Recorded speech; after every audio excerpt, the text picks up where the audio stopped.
आज के एपिसोड में हम इश्यू ऑफ प्रोसेस को समझेंगे। सबसे पहले देखते हैं कि इश्यू ऑफ प्रोसेस का मतलब क्या होता है। इश्यू ऑफ प्रोसेस एक ऐसा ऑर्डर होता है जो कोर्ट देता है to be present in the court. Order to be present in the court. मान लीजिए कोर्ट किसी भी व्यक्ति को कोर्ट में बुलाना चाहता है, तो इश्यू ऑफ प्रोसेस के द्वारा वो ऑर्डर कर रहा है कि भैया आपको कोर्ट में आना है। किसको बुला सकता है, किसके against issue of process issue हो सकता है? देखिए, अक्यूज भी हो सकता है। अक्यूज को अगर आप बुलाना चाहें, उसके बाद कोई विटनेस हो सकता है। अक्यूज्ड को अगेंस्ट अगर इश्यू ऑफ प्रोसेस हुआ है तो वो डील होता है सेक्शन 204 में, जिसको आज हम डिटेल में करेंगे। और इससे अलग क्या मोड्स हो सकते हैं भाई, किस किस तरीके से आप किसी भी व्यक्ति को कोर्ट में प्रेजेंट रहने का ऑर्डर देते हो तो उसका क्या मोड हो सकता है। इसको हम दो हेडिंग्स में डिवाइड कर सकते हैं। पहला है समन, आप किसी को समन भेज के बुला सकते हैं, और दूसरा आप किसी के अगेंस्ट वारंट इशू कर सकते हैं। देखिए, समन क्या होता है? समन एक ऑर्डर होता है जिसमें आप किसी व्यक्ति को ऑर्डर करते हैं कि पर्टिकुलर टाइम और पर्टिकुलर प्लेस पर आपको प्रेजेंट रहना है। Place, time. मान लीजिए मिस्टर ए के अगेंस्ट अगर समन इशू होता है तो समन में ये लिखा होता है कि आपको 10 बजे उन पर्टिकुलर मजिस्ट्रेट या कोर्ट या जो भी जज, मतलब कोर्ट में किसी के भी सामने, किसी भी जुडिशियल ऑफिसर के सामने आपको उस पर्टिकुलर डेट को उस पर्टिकुलर टाइम पे आपको प्रेजेंट होना है। This is an order given by the court. ठीक है, समन में आपने उसी को ऑर्डर कर दिया कि आपको आना है। कोई बीच में कोई इन्वॉल्व नहीं है। इसको मिस्टर ए को ऑर्डर मिलेगा और मिस्टर ए उस तारीख को अपीयर हो जाएंगे। ठीक है, समन्स को और समन्स के अलग अलग न्यूएंसेस को डील किया गया है सीआरपीसी में सेक्शन 61 से लेके सेक्शन 69 तक। तो इट इज़ योर होमवर्क, आप सेक्शन 61 से 69 तक पढ़ेंगे। उसमें कुछ भी कॉम्प्लेक्सिटी नहीं है, सिर्फ प्रोसीजरल बात बताई गई है। It is very simple, clearly आपको समझ में आ जाएगा। तो सेक्शन 61 से 69 आपको पढ़ना है, जो कि समन्स से डील करता है। वारंट क्या होता है? वारंट में हम क्या कर रहे हैं, हम पुलिस ऑफिसर को ऑर्डर कर रहे हैं कि आप पर्टिकुलर व्यक्ति को अरेस्ट करें और उसे हमारे सामने प्रोड्यूस करें। देखिए, समन में क्या हो रहा था, हम ए को ही ऑर्डर कर रहे थे कि भाई उस दिन तेरे को आना है, आ जाइयो।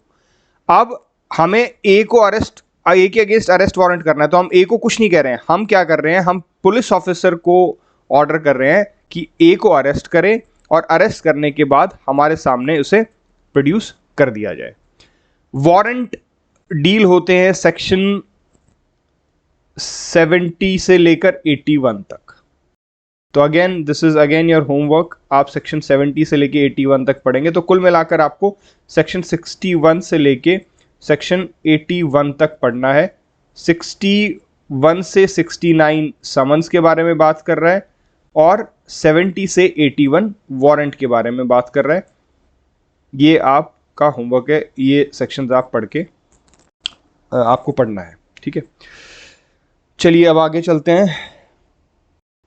अब देखते हैं आज का जो मेन अपना सीन रहेगा, वो रहेगा अक्यूज। जो सेक्शन 204 है उसको हम डिटेल में पढ़ेंगे। तो प्लीज़ टेक आउट योर बेरेक्ट, और सेक्शन 204 को पहले हम बेरेक्ट से पढ़ते हैं, उसके बाद I will explain to you by making a chart है।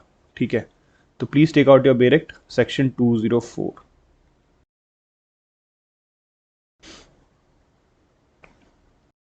देखिए,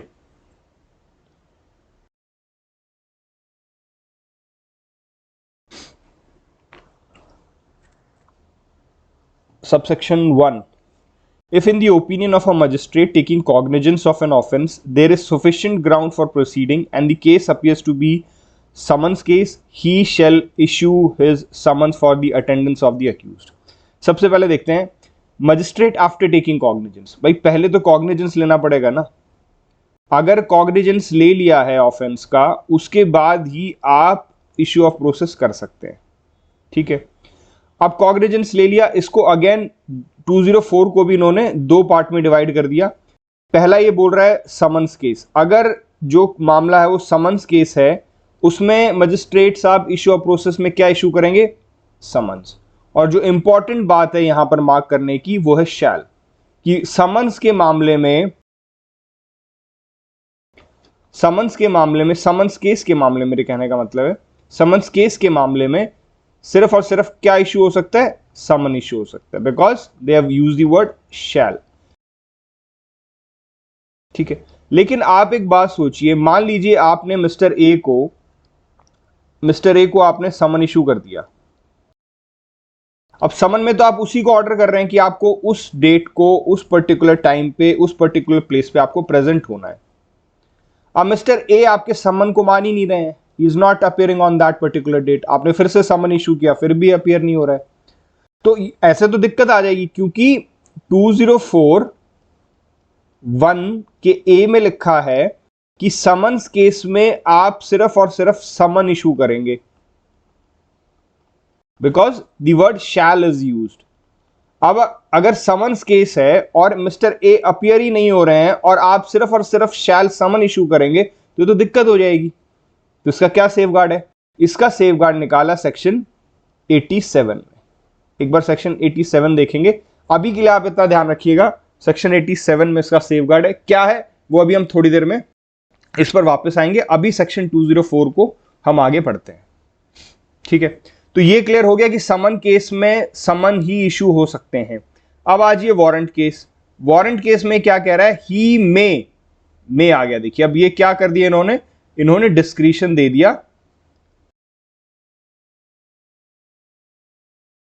मैजिस्ट्रेट को। ठीक है, वो वारंट भी इशू कर सकते हैं और इफ ही थिंक्स फिट, उनको ठीक लगता है तो समन भी इशू कर सकते हैं।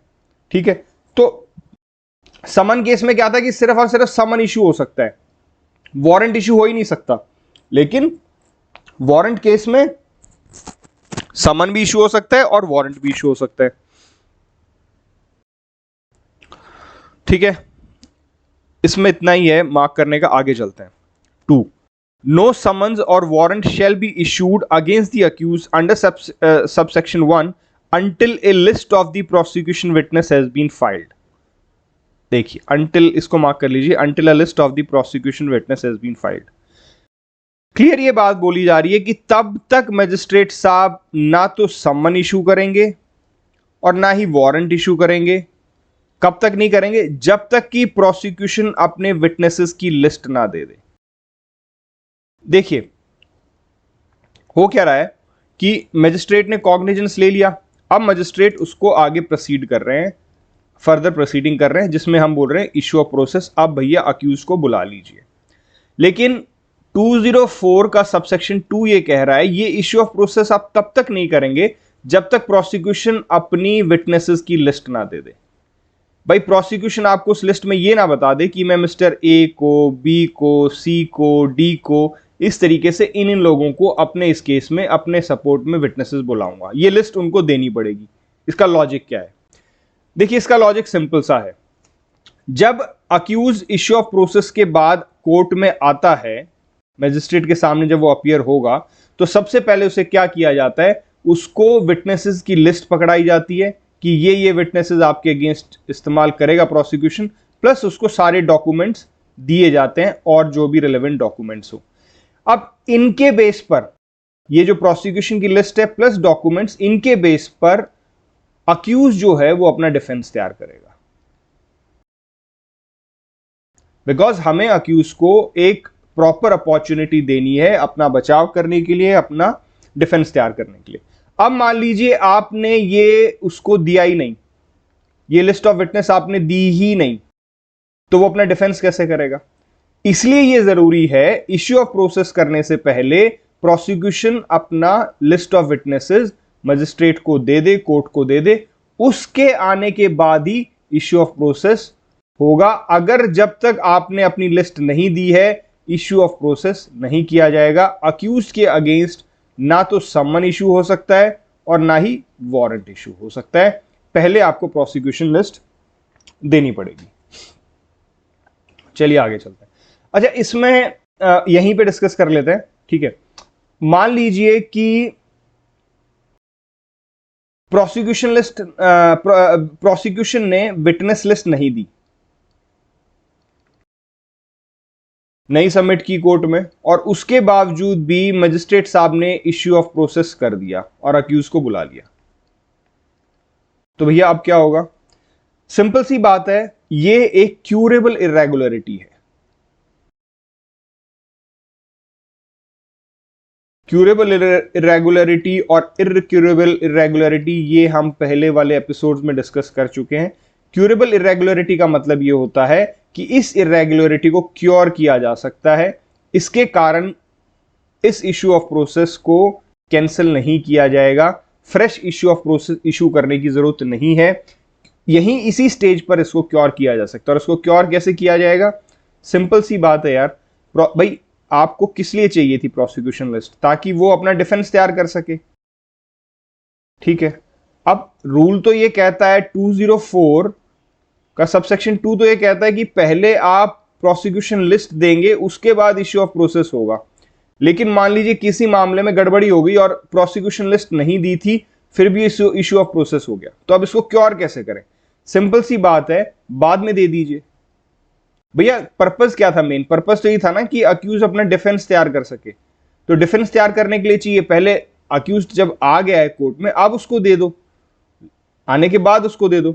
लेकिन हमें यह ध्यान रखना है कि भैया चार्ज फ्रेम होने से पहले हर हालत में हमें उसको देना है, बिकॉज चार्ज फ्रेमिंग की बहस पर अक्यूज को अपने आप को डिफेंड करना है, और उस समय उसके पास सभी डॉक्यूमेंट, सभी विटनेसेस की लिस्ट होनी चाहिए, ठीक है। तो मैंने आपको बताया कि भैया इश्यू ऑफ प्रोसेस से पहले आपको विटनेस लिस्ट देनी पड़ेगी, ये आपको विटनेस लिस्ट देनी पड़ी, फिर आपने इश्यू ऑफ प्रोसेस कर दिया। लेकिन एक मामले में क्या हुआ कि ये इश्यू ऑफ प्रोसेस होने से पहले उन्होंने विटनेस की लिस्ट नहीं दी। तो अब क्या करना है? अब अक्यूज्ड आ गया, तो अब यहां पर उसे विटनेस की लिस्ट दे दो, ये क्यूरेबल इरेगुलरिटी है। लेकिन कब तक दे सकते हैं?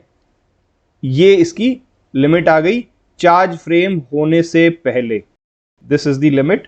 इससे पहले आप दे दीजिए, ये चार्ज फ्रेम होने के बाद अगर आप देते हैं तो वो इनक्यूरेबल इरेगुलरिटी हो जाएगी, इनक्यूरेबल इरेगुलरिटी हो जाएगी, और उसमें प्रॉब्लम हो जाएगा। उसमें फिर सारी प्रोसीडिंग को क्वैश करना पड़ेगा और दोबारा से आपको इश्यू ऑफ प्रोसेस करना पड़ेगा। क्यूरेबल और इनक्यूरेबल इरेगुलरिटी में यही होता है। क्यूरेबल इरेगुलरिटी में हम ये चेक करते हैं कि क्या इस इरेगुलरिटी के कारण इंटरेस्ट ऑफ जस्टिस पे तो कोई फर्क नहीं पड़ा है। अगर इंटरेस्ट ऑफ जस्टिस पे कोई फर्क नहीं पड़ा है तो हम उस इरेगुलरिटी को क्योर करने की एक अपॉर्चुनिटी देते हैं। जैसे मान लीजिए यहां पर आपने बिना विटनेस की लिस्ट जमा होने से पहले आपने इश्यू ऑफ प्रोसेस कर दिया, अब अक्यूज्ड आ गया, क्या उसके साथ कुछ इनजस्टिस हुआ है? We have to check that. अगर इनजस्टिस नहीं हुआ है तो कोई बात नहीं, उसको आने के बाद दे दो आप लिस्ट, ठीक है। सीआरपीसी में क्लियरली मैंडेट था कि आपको पहले देनी है, लेकिन किसी मामले में मान लीजिए नहीं हुआ तो उस इरेगुलरिटी को क्योर किया जा सकता है। लेकिन हर हालत में चार्ज फ्रेम होने से पहले आपको यह लिस्ट अक्यूज को देनी पड़ेगी। इसमें एक सवाल और बन सकता है, उसको भी हम यहीं पे डिस्कस कर लेते हैं।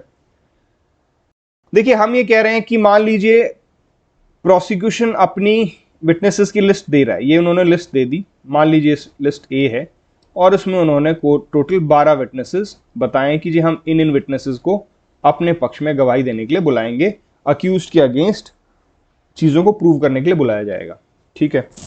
अब ये जब इन्होंने दे दिया तो क्या इस लिस्ट के बाद अगर कोई एडिशनल विटनेस प्रोसिक्यूशन जोड़ना चाहता है तो क्या वो जोड़ सकता है, या ये लिस्ट फाइनल है? भैया आपने इश्यू ऑफ प्रोसेस से पहले ये 12 विटनेस दिए थे, इसके अलावा हम किसी को अलाउ नहीं करेंगे, कैसा होगा? या इश्यू ऑफ प्रोसेस होने से पहले जो लिस्ट दी थी उसके बाद एक लिस्ट और दे रहा है प्रोसिक्यूशन, जिसको हम लिस्ट बी बोल रहे हैं, और उसमें विटनेस 13, 14, 15 और 16, मतलब 4 विटनेसेस वो और एडिशनल विटनेसेस लाना चाहता है। तो is it possible? Yes, it is very much possible. Only thing is that you have to take the permission of the court, plus you have to send the notice of the same to the accused। accused को भी आप इस चीज का notice भेजेंगे कि जो prosecution witness की लिस्ट इश्यू ऑफ प्रोसेस से पहले जमा हुई थी, जो आपको मिली थी इश्यू ऑफ प्रोसेस कोर्ट में आने के बाद, उसके अलावा ये 4 विटनेसेस और हम एडिशनल विटनेसेस लेके आना चाहते हैं आपके अगेंस्ट, तो आपको कोर्ट से परमिशन लेनी पड़ेगी और आपको अक्यूज को नोटिस देना पड़ेगा। ठीक है, आगे चलते हैं। बेरेक निकाल लीजिए दोबारा से। आप सबसेक्शन 3 देखते हैं। सबसेक्शन 3 क्या कहता है? In a proceeding instituted upon a complaint made in writing, made in writing को मार्क कर लीजिए। एवरी समन और warrant issued under subsection 1 shall be accompanied by a copy of such complaint. बहुत सिंपल सी बात बोल रहा है, कोई इसमें रॉकेट साइंस नहीं है। ये सिर्फ इतना बोल रहा है कि जब भी आप वारंट या समन भेजेंगे उसके साथ आपको एक कॉपी उसकी कंप्लेंट की भी भेजनी है। एक कॉपी भेजने का मेरा मतलब यह है कि वैसे तो 2 कॉपी जाएंगी, एक एक्स्ट्रा कॉपी भेजनी है। एक कॉपी साइन होकर कोर्ट में वापस आ जाएगी और एक कॉपी अक्यूज्ड की कॉपी होगी जो कि अक्यूज के पास छोड़ दी जाएगी। ठीक है, तो आपको सिर्फ इतना रखना है। 2043 ये कह रहा है कि आपको कंप्लेंट जो है उसकी एक कॉपी साथ में समन या वारंट के साथ आपको एक कॉपी भी उसकी देनी पड़ेगी। एक कॉपी एक्स्ट्रा कॉपी, एक कॉपी जो वापस कोर्ट में आ जाएगी जिस पे साइन हुआ है। ठीक है, देखिए 2 कॉपीज भेजी जाएंगी समन या वारंट के साथ। इस पे अक्यूज्ड साइन करेंगे रिसीविंग का। ठीक है, ये वापस कोर्ट में आ जाएगी और ये कॉपी अक्यूज के पास रह जाएगी ताकि अक्यूज अपना डिफेंस और ये सब तैयार कर सके। बाकी डॉक्यूमेंट्स उसको कोर्ट में अपीयर होने के बाद मिलेंगे। ठीक है जी, चलिए सबसेक्शन 4 देखते हैं। When by, let's change the colour of the pen, red ज्यादा हो गया है। When by any law for the time being in force any process fee or other fees are payable, no process shall be issued until the fees are paid, and if such fees are not paid within a reasonable time, the magistrate may dismiss the complaint. आप mark कर लीजिए, मैं आपको बताता हूँ। Process फी mark कर लीजिए और other fees are payable. No process shall be issued until the fees are paid, and if ये मार्क कर लीजिए fees are not paid within reasonable time, magistrate may dismiss the complaint. क्या बोल रहा है ये? देखिए, ये सिंपल सी बात ये कह रहा है। देखिए, आपने कंप्लेंट दाखिल की है, ये प्राइवेट कंप्लेंट है। अब इश्यू ऑफ प्रोसेस हो रहा है आपकी कंप्लेंट पे। इश्यू ऑफ प्रोसेस आपकी कंप्लेंट पे हो रहा है तो आपको प्रोसेस फी देनी पड़ती है। प्रोसेस फी का मतलब क्या है भैया? समन जाएंगे, उसमें जो खर्चा आएगा, किसी व्यक्ति को भेजा जाएगा, उसमें जो खर्चा आएगा, उसको हम प्रोसेस फी बोलते हैं। मतलब जो भी खर्च आपके इश्यू ऑफ प्रोसेस, आपके मामले में इश्यू ऑफ प्रोसेस में आएगा, उसको हम प्रोसेस फी बोलते हैं। तो इश्यू ऑफ प्रोसेस कब होगा? जब आप ये फीस कोर्ट में जमा करा दें। ठीक है, इसमें होता क्या है कि कोर्ट ऑर्डर करता है कि भैया ऐसे ऐसे हमने कॉग्निजेंस ले लिया and now we have decided to issue process against the accused. आप कृपया करके इस तारीख तक अपना प्रोसेस फी कोर्ट में जमा कर दीजिए। ठीक है, जब तक प्रोसेस फी कोर्ट में जमा नहीं होगी इश्यू ऑफ प्रोसेस नहीं होगा, मतलब जब तक समन और वारंट इशू नहीं किया जाएगा। लेकिन अब इसमें भी एक कैच है, वो ये कह रहा है कि मान लीजिए यहां पर इश्यू ऑफ प्रोसेस फी का ऑर्डर हुआ कि आप प्रोसेस फी जमा कर दीजिए। ठीक है, और ये टाइम हो गया यहां तक, अभी तक प्रोसेस फी उन्होंने जमा नहीं की, तो 204 का सबसेक्शन 4 ये कह रहा है कि अगर ये रीजनेबल टाइम में प्रोसेस फी नहीं जमा कर रहे हैं, कंप्लेनेंट जो है वो रीजनेबल टाइम में अगर प्रोसेस फी जमा नहीं कर रहा है, तो अब क्या करेगा? मैजिस्ट्रेट इसको डिसमिस भी कर सकता है, डिसमिसल ऑफ कंप्लेंट भी हो सकता है। भैया जब आप प्रोसेस फी नहीं जमा कर रहे, जब तक प्रोसेस फी जमा नहीं करोगे तब तक अक्यूज को नहीं बुलाया जा सकता, मामला आगे नहीं बढ़ेगा, तो क्यों कोर्ट का भी टाइम खराब करो? सिंपल सा लॉजिक है। तो हम आपकी कंप्लेंट को डिसमिस कर रहे हैं। तो यहां पर एक जो छोटी सी बात आपको जो याद रखनी है और समझने की जरूरत है वो ये है कि डिसमिसल ऑफ कंप्लेंट जो हमने पिछले एपिसोड में पढ़ा था वो हम कौन से सेक्शन में पढ़ रहे थे? सेक्शन 203 में। लेकिन अभी हमने क्या देखा? सेक्शन 204 का सबसेक्शन 4 भी डिसमिसल ऑफ कंप्लेंट के बारे में बात करता है। वहां पर बाकी ग्राउंड्स थे डिसमिसल ऑफ कंप्लेंट के, which we have dealt in detail in that episode, और यहां पर डिसमिसल ऑफ कंप्लेंट का क्या ग्राउंड है? फेलियर टू पे दी प्रोसेस फी।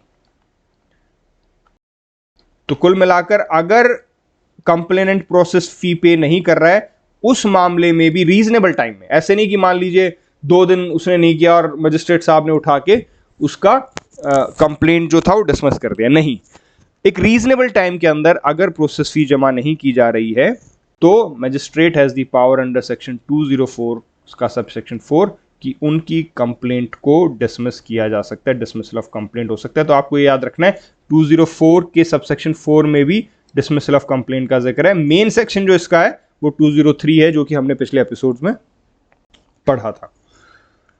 ठीक है, तो इस तरीके से वी हैव कवर्ड सेक्शन 204। इसमें एक दो बातें रहती हैं, वो मैं आपको और समझा देता हूं, उसके बाद मैं एक कंप्लीट ओवरऑल चार्ट भी बनाकर आपको बता दूंगा। देखिए, जब हम कर रहे थे सेक्शन 204(1) का ए, हमने ये कहा कि समन्स केस में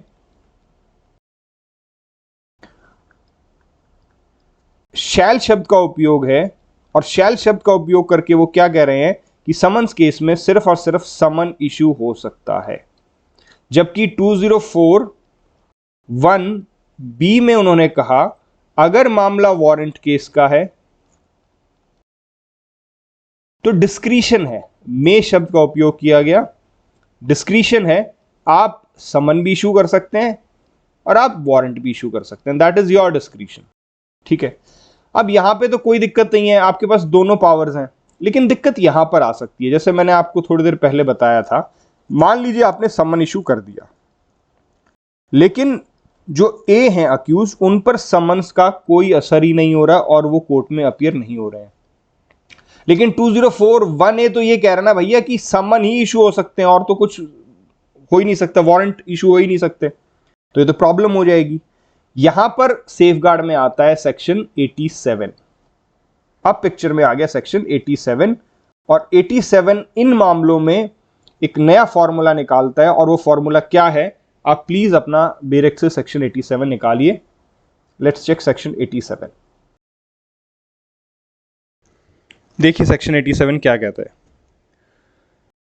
issue of warrant in lieu of और इन एडिशन टू समन्स।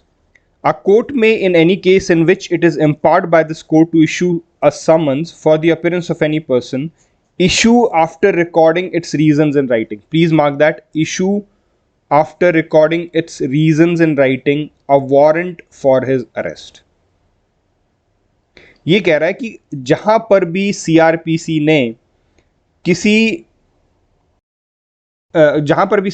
ने किसी कोर्ट को समन इशू करने की पावर दी है, वहां पर वो कोर्ट समन की बजाय वारंट भी इशू कर सकता है।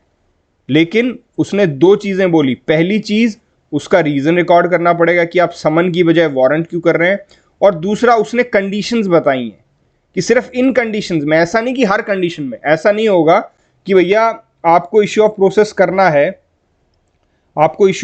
करना है ए के अगेंस्ट, और आपने क्या किया, समन्स केस है लेकिन आपने क्या किया, समन की बजाय आपने सीधा वारंट भेज दिया। नहीं नहीं नहीं, ऐसा नहीं होगा। 87 में कुछ कंडीशंस दी गई हैं कि अगर ये कंडीशन होती हैं तो आप समन की बजाय आप वारंट इशू भी कर सकते हैं। आपको वो पावर हम देते हैं, सेक्शन 87 देती है। ठीक है, तो देखिए वो क्या क्या कंडीशंस हैं। A, if either before the issue of such summons और after the issue of the same but before the time fixed for his appearance. क्या कह रहा है, इशू करने से पहले, समन अभी इशू नहीं हुआ है लेकिन इशू करने के बाद भी हो सकता है, after the issue of the same but before the time fixed for his appearance. मैं आपको चार्ट में समझा दूंगा, पहले आप यहां से देख लीजिए। The court sees reason to believe mark कीजिए, that he has absconded or will not obey the summons. देखिए ये क्या कह रहा है, सेक्शन 87 कुछ कंडीशंस लगा रहा है, जिन कंडीशंस में आप समन की जगह वारंट भी इशू कर सकते हैं। पहली कंडीशन इसने ये बोली, या तो इशू करने से पहले, समन इशू करने से पहले,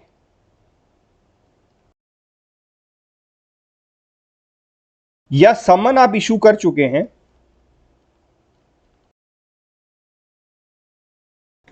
लेकिन अक्यूज अपीयर नहीं हुआ है, अक्यूज की अपीयरेंस से पहले। इस टाइम फ्रेम में अगर कोर्ट के पास रीजन टू बिलीव है, क्या रीजन टू बिलीव, कि या तो अक्यूज्ड एब्सकॉन्ड कर चुका है, भाग चुका है, और या रीजन टू बिलीव कि भैया ही विल नॉट अपीयर, वो नहीं आएगा। ऐसे मामले में आप क्या कर सकते हैं, आप सीधा वारंट इशू कर सकते हैं।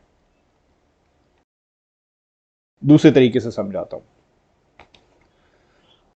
देखिए ये इश्यू ऑफ प्रोसेस की डेट है, ये इश्यू ऑफ प्रोसेस से पहले का समय है, और ये इश्यू ऑफ प्रोसेस हो चुका है, और ये अपीयरेंस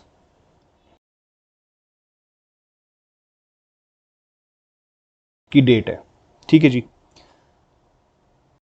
इसको हम ऐसे ड्रॉ कर लेते हैं।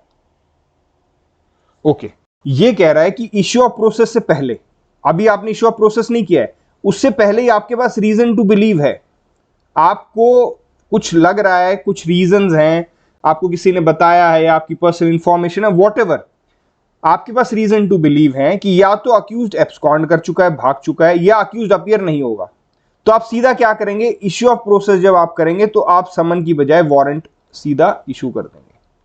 ठीक है, ये तब की बात कर रहा हूं जब तक इश्यू ऑफ प्रोसेस इशू नहीं हुआ है, सॉरी। लेकिन मान लीजिए इश्यू ऑफ प्रोसेस हो चुका है, अपीयरेंस से पहले, अपीयरेंस से पहले यहां पर कोर्ट को लगता है कि या तो अक्यूज्ड एब्सकॉन्ड कर चुका है, या अक्यूज्ड अपीयर नहीं होगा, तो अब इश्यू ऑफ प्रोसेस होने के बाद भी अब क्या करेंगे, वो वारंट इशू कर देंगे। I hope this is clear. तो सीधा उससे पहले भी हो सकता है और उसके बाद भी हो सकता है, लेकिन अपीयरेंस से पहले अगर उसके पास रीजन टू बिलीव है, this condition is very important.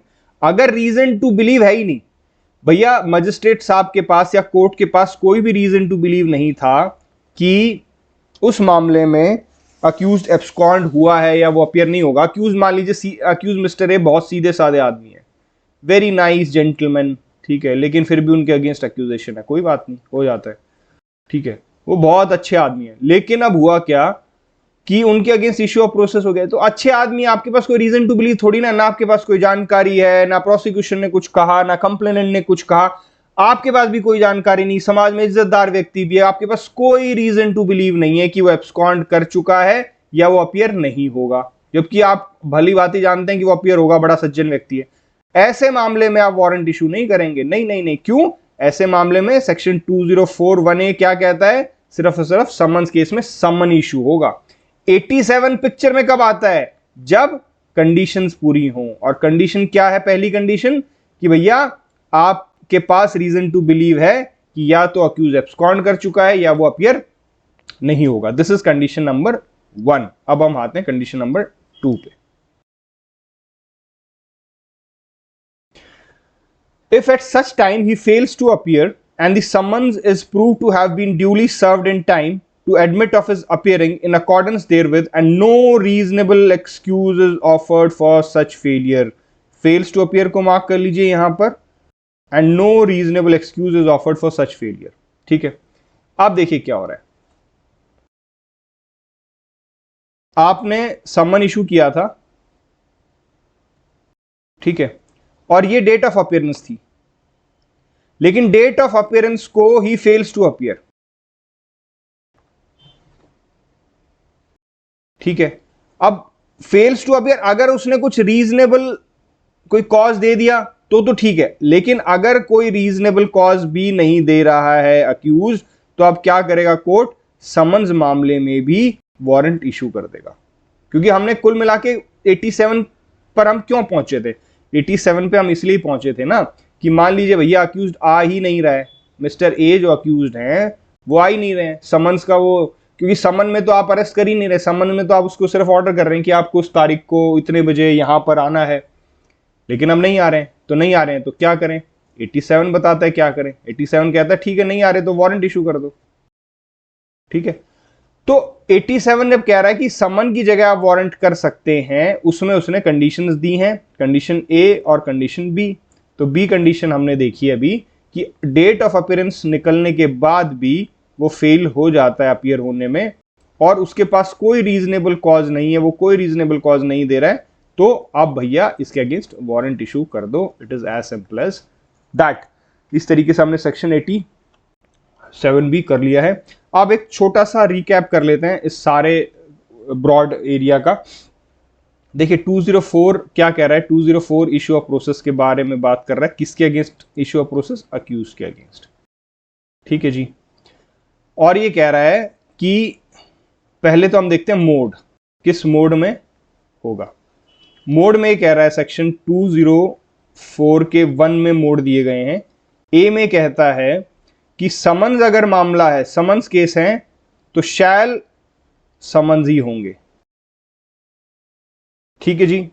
लेकिन यहीं पर पिक्चर में आ जाता है सेक्शन 87, और 87 ये कहता है कि समन्स की बजाय आप वारंट भी कर सकते हैं, लेकिन दो चीजें हैं। पहली चीज तो आपको उसकी रीजनिंग देनी पड़ेगी। देखिए मैं आपको दोबारा से दिखाता हूं, रीजंस इन राइटिंग यहां पे क्लियरली लिखा है। ठीक है जी। First thing is you have to give the reasons for the same, and second any of the two conditions are being fulfilled. कौन सी कंडीशन है? Condition a, reason to believe है कि अक्यूज या तो एब्सकॉन्ड कर चुका है या वो अपीयर नहीं होगा। ये क्या है? अपीयरेंस की डेट से पहले। दूसरा बी आता है, ये अपीयरेंस की डेट के बाद होता है कि अक्यूज को अपीयरेंस का ऑर्डर हुआ, समन इशू हुए, लेकिन अक्यूज नहीं आया और उसने कोई रीजनेबल कॉज भी नहीं दिया। इन दो कंडीशंस में से अगर कोई भी कंडीशन पूरी हो जाती है तो सेक्शन 87 पिक्चर में आ जाएगा। और जैसे ही सेक्शन 87 पिक्चर में आएगा, ये जो शैल शब्द है कि सिर्फ समन्स केस में समन्स इशू होंगे, ये में कन्वर्ट हो जाएगा, और अब कोर्ट समन्स केस में समन्स की जगह वारंट भी इशू कर सकता है। फिर हमने देखा बी में उसने क्लियरली कहा वारंट केस का अगर मामला है तो कोर्ट का डिस्क्रिशन है कि वो समन इशू करे या वो वारंट इशू करे। उसके बाद हम गए सेक्शन 2042 में, और सेक्शन 2042 में कहा गया कि आपको लिस्ट ऑफ विटनेसेस देने हैं, प्रोसिक्यूशन को लिस्ट ऑफ विटनेसेस देने हैं, और इस प्रोसिक्यूशन की लिस्ट के बाद ही आप इश्यू ऑफ प्रोसेस करेंगे। उसका मैंने आपको रीजन बताया, नेचुरल जस्टिस का रीजन है कि भैया अक्यूज को आपको प्रॉपर समय और हाँ मतलब प्रॉपर समय देना पड़ेगा अपना defence. Yes I was missing the word, proper opportunity. Yes sorry, मतलब स्किप हो रहा था। प्रॉपर अपॉर्चुनिटी में समय भी आ गया और सब कुछ आ गया। समटाइम्स इट हैपेंस कि there is a word in your mind and वो आता नहीं है दिमाग में। चलिए आ गया। हाँ जी, तो नेचुरल जस्टिस का कॉन्सेप्ट है अक्यूज को प्रॉपर अपॉर्चुनिटी दी जाए अपना डिफेंस तैयार करने के लिए। उसके लिए इसको जरूरी है कि उसके पास प्रोसिक्यूशन विटनेसेस लिस्ट हो कि भैया ये इस आदमी को आपके खिलाफ गवाही देने के लिए बुलाएंगे। और उसके बाद ही हमने पढ़ा कि अगर मान लीजिए इश्यू ऑफ प्रोसेस हो गया और प्रोसिक्यूशन लिस्ट नहीं आई है, तो हमने कहा ये क्यूरेबल इरेगुलरिटी है। क्यूरेबल इरेगुलरिटी का मतलब इसको ठीक किया जा सकता है। कैसे किया जाएगा? उसके आने के बाद उसको लिस्ट दे दो। लेकिन इसकी हमने एक समय सीमा बताई कि चार्ज फ्रेमिंग जो स्टेज है उससे पहले आपको हर हालत में अपनी प्रोसिक्यूशन की लिस्ट देनी पड़ेगी। ठीक है जी। उसके बाद हमने देखा सेक्शन 204 का 3। सेक्शन 204 का 3 क्या कहता है? सेक्शन 204 का 3 ये कहता है कि 2 कॉपीज इशू होती हैं, एक कॉपी वापस कोर्ट में आ जाएगी और एक कॉपी अक्यूज के पास रह जाएगी। जो कॉपी कोर्ट में आएगी उस पर अक्यूज के सिग्नेचर हो जाएंगे। और 2042 आता है, 2042 कहता है कि अगर प्रोसेस फी का प्रावधान है, अगर कंप्लेनेंट को प्रोसेस फी पे करनी है और उसने अगर रीजनेबल टाइम में नहीं दी प्रोसेस फी, तो ये डिसमिसल ऑफ कंप्लेंट का भी ग्राउंड बनता है। This is all about section 204। इसमें मार्क करना चाहे तो आप कर सकते हैं, वैसे I have already discuss that. Clause 5 ये कहता है nothing in this section shall be deemed to effect the provision of section 87। 87 का जो प्रोविजन है उसके किसी भी इफेक्ट को 87 का जो प्रोविजन है सेक्शन 204 उसको किसी भी तरीके से इफेक्ट नहीं करेगा। nothing to explain in this because 87 we have already dealt with. इसमें कुछ एयर देखने लायक है क्या? Just give me a second, एक बार चेक कर लेता हूं कुछ बचा तो नहीं है। चलिए एक सवाल यहां पर बनता है, उसको देख लेते हैं। मतलब I don't think it is very important for your examination point of view, but ये सब चीज़ें आपको पता होनी चाहिए सो दैट जो लीगल एक्यूमेन है वो क्रिएट किया जा सके। देखिए हुआ क्या कि इश्यू ऑफ प्रोसेस कर दिया गया अक्यूज के अगेंस्ट और बिना किसी बेसिस के कर दिया, ठीक है। उसके बाद अक्यूज क्या कर रहा है? अक्यूज जा रहा है मजिस्ट्रेट के पास और रिव्यू लगा रहा है कि जनाब इसको आप दोबारा से रिव्यू कीजिए और जो आपने मेरे अगेंस्ट इश्यू ऑफ प्रोसेस किया है, मान लीजिए समन इशू किए हैं, उसको आप रिकॉल कर लीजिए, ठीक है। दूसरे तरीके से बताता हूं, ये मिस्टर ए हैं, इनके पास कोर्ट से समन आया, इन्होंने समन को पढ़ा, कंप्लेंट साथ में लगी थी, कंप्लेंट को देखा और कंप्लेंट देख के नहीं लगा कि नहीं यार ये तो गलत इशू कर दिया मेरे अगेंस्ट, इसमें तो कोई बेसिस ही नहीं है। तो ये मजिस्ट्रेट के पास जाते हैं और ये रिव्यू की एक एप्लीकेशन लगाते हैं कि जनाब जो आपने इशू ऑफ प्रोसेस किया उसको आप रिव्यू कीजिए, दोबारा से देखिए और अपने जो इशू ऑफ प्रोसेस किया है उसको रिकॉल कर लीजिए, वापस ले लीजिए। तो क्या मजिस्ट्रेट साहब ये कर सकते हैं? The answer is big no. एक बार ऑर्डर करने के बाद मजिस्ट्रेट साहब के पास उस ऑर्डर को रिव्यू करने की कोई भी किसी भी तरीके से कोई पावर नहीं है। देयर इज नो पावर, ठीक है। तो अब क्या करे भैया अक्यूज्ड? ऐसे तो दिक्कत हो जाएगी, कुछ तो उसको रिलीफ देना पड़ेगा ना। मान लीजिए बिल्कुल ही without basis issue of process कर दिया, कोई लॉजिक ही नहीं है, बिल्कुल on the face of it दिख रहा है कि नहीं there is no application of judicial mind and the order is completely improper. तो अब क्या करेंगे? तो यहाँ पे तो रिव्यू तो कर नहीं सकता मजिस्ट्रेट, ये तो रास्ता अपन अपना नहीं सकते। तो अपन क्या करेंगे? सेक्शन 482 में एप्लीकेशन लगाएंगे high court.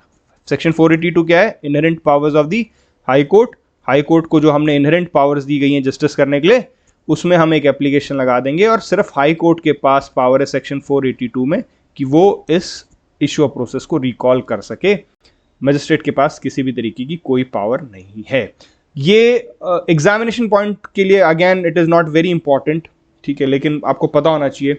It will always feel you more kind of legally empowered if you know all these concepts of law। और उसके बाद इंटरव्यू में हो सकता है कभी पूछा जाए ये, तो ये बेसिक सी चीज़ें आपको पता होनी चाहिए। ये जिस जजमेंट में कही गई थी वो भी मैं आपको बता देता हूँ। Though again it is not important for your exam point of view, don't need to remember the judgment, but ठीक है, मतलब you should have it in your notes. Adalat Prasad versus Rooplal Jindal and others 2004 supreme court.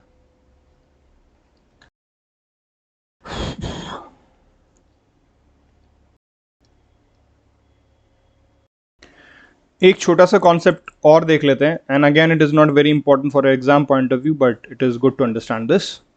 देखिए हुआ क्या कि mister A ने complaint दाखिल की बी के अगेंस्ट, जो कि कोर्ट ने मजिस्ट्रेट ने डिसमिस कर दी। अब इस डिसमिसल के against A went to the high court with a revision petition.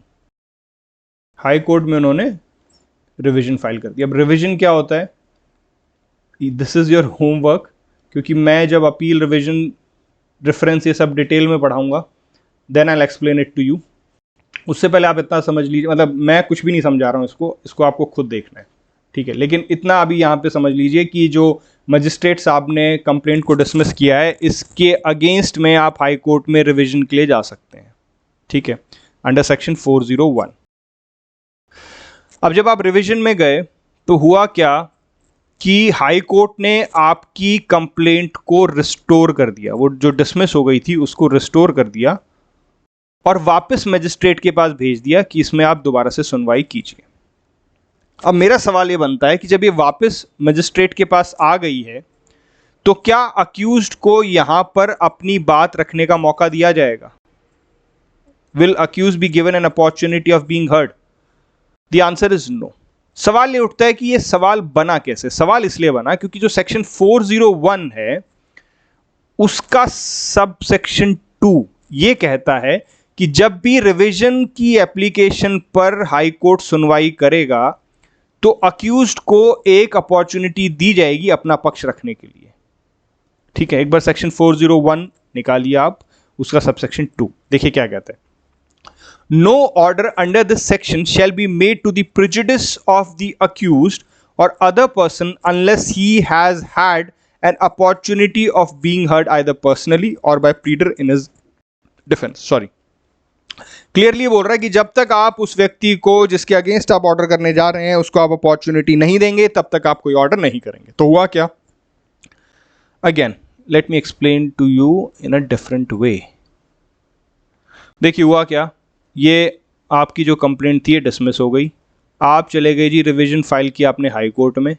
अब हाई कोर्ट ने ये आपको रिस्टोर कर दी और ये आ गई मजिस्ट्रेट के पास। अब मजिस्ट्रेट इस पर दोबारा से सुनवाई करेगा, अगर उसे ठीक लगेगा तो इशू ऑफ प्रोसेस कर देगा, नहीं तो दोबारा से डिसमिस कर देगा। अभी तक सिर्फ रिस्टोर हुई है वो। ठीक है, अब सवाल ये उठता है कि देखिए ये वाला जो फेज था ना, जब वो हाई कोर्ट में थी, इस वाले फेज में हमने अक्यूज्ड बी को हियरिंग की अपॉर्चुनिटी दी कि भैया आपको कुछ कहना है तो आप कह दीजिए। क्यों दी? क्योंकि सेक्शन 401 का सब सेक्शन 2 ये कहता है कि आप तब तक रिवीजन में कोई ऑर्डर पास नहीं करेंगे जब तक कि आप उस व्यक्ति को ना सुन लें जिसके अगेंस्ट ऑर्डर पास करने की संभावना है। ठीक है जी, तो यहां पर तो हम अक्यूज को अपॉर्चुनिटी दे रहे हैं। अब अक्यूज को हमने अपॉर्चुनिटी दी, उसको अच्छे से सुना, लेकिन उसके बाद मजिस्ट्रेट साहब को हाई कोर्ट को लगा कि नहीं इसको रिस्टोर करना चाहिए और उसने मजिस्ट्रेट को दोबारा उस एप्लीकेशन को कंप्लेंट को भेज दिया। ठीक है, अब जब कंप्लेंट आ चुकी है, क्या यहां पर हम अक्यूज्ड को सुनेंगे? क्योंकि देखिए सेक्शन 20 जब हम कंप्लेंट केस पढ़ रहे थे तो हमने ये देखा कि सेक्शन 204 जब तक इश्यू ऑफ प्रोसेस नहीं हो जाता अक्यूज्ड कहीं पर पिक्चर में नहीं है। अक्यूज को तो पता ही नहीं, अक्यूज भाई वैसे कोई बता दे तो दूसरी बात है, लेकिन अक्यूज को कब पता चलता है? जब सेक्शन 204 में उसके अगेंस्ट इश्यू ऑफ प्रोसेस होता है, उसके पास समन आता है या वारंट आता है। इससे पहले अक्यूज पिक्चर में नहीं है तो अक्यूज अपना पक्ष भी नहीं रख सकता। लेकिन इस मामले में दूसरा हुआ, क्योंकि वो ये कह रहा है कि जब मुझे यहां पर अपॉर्चुनिटी दी गई, हाई कोर्ट में अपॉर्चुनिटी दी गई, तो मुझे यहां पर भी अपॉर्चुनिटी दी जाए। तो इसका आंसर दिया गया नो, आपको यहां पर अपॉर्चुनिटी नहीं मिलेगी। यहां पर आपको अपॉर्चुनिटी इसलिए मिली हाई कोर्ट में क्योंकि सेक्शन 401 का सबसेक्शन 2 क्लियरली ये कह रहा है कि यहां पर आपको अपॉर्चुनिटी मिलेगी। लेकिन जैसे ये रिस्टोर हुई तो this will act like a normal complaint case, और नॉर्मल कंप्लेंट केस में अक्यूज पिक्चर में आता है सेक्शन 204 में इश्यू ऑफ प्रोसेस होने के बाद। इश्यू ऑफ प्रोसेस होने के बाद ही आप कोर्ट में यहां पर आएंगे पिक्चर में, और उसके बाद आपको जो कहना आप कह सकते हैं। लेकिन इस स्टेज पर जब मजिस्ट्रेट ये देखेगा कि वो फर्दर प्रोसीडिंग करे या ना करे, वो इश्यू ऑफ प्रोसेस करे या डिसमिसल ऑफ कंप्लेंट करे, इस स्टेज पर आपको अपॉर्चुनिटी नहीं दी जाएगी क्योंकि आप कहीं पिक्चर में नहीं होंगे। आप पिक्चर में आएंगे 204 के इश्यू ऑफ प्रोसेस के बाद। तो ठीक है, यहां पर तो 401(2) ने कह दिया आपको, हमने दे दिया आपको अपॉर्चुनिटी, लेकिन अब ये कंप्लेंट केस की तरीके से रिस्टोर हो गया, अब आपको कोई अपॉर्चुनिटी नहीं।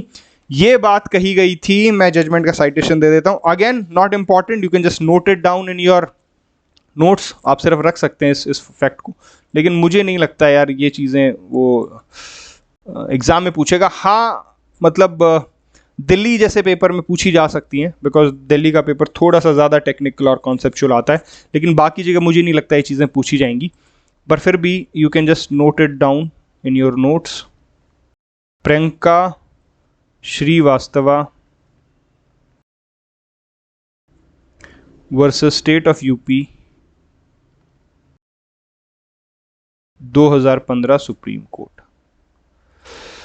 And with this we end this episode. और हमने अभी 204 इश्यू प्रोसेस कंप्लीट कर लिया है। अगले एपिसोड में मिलते हैं। Thank you.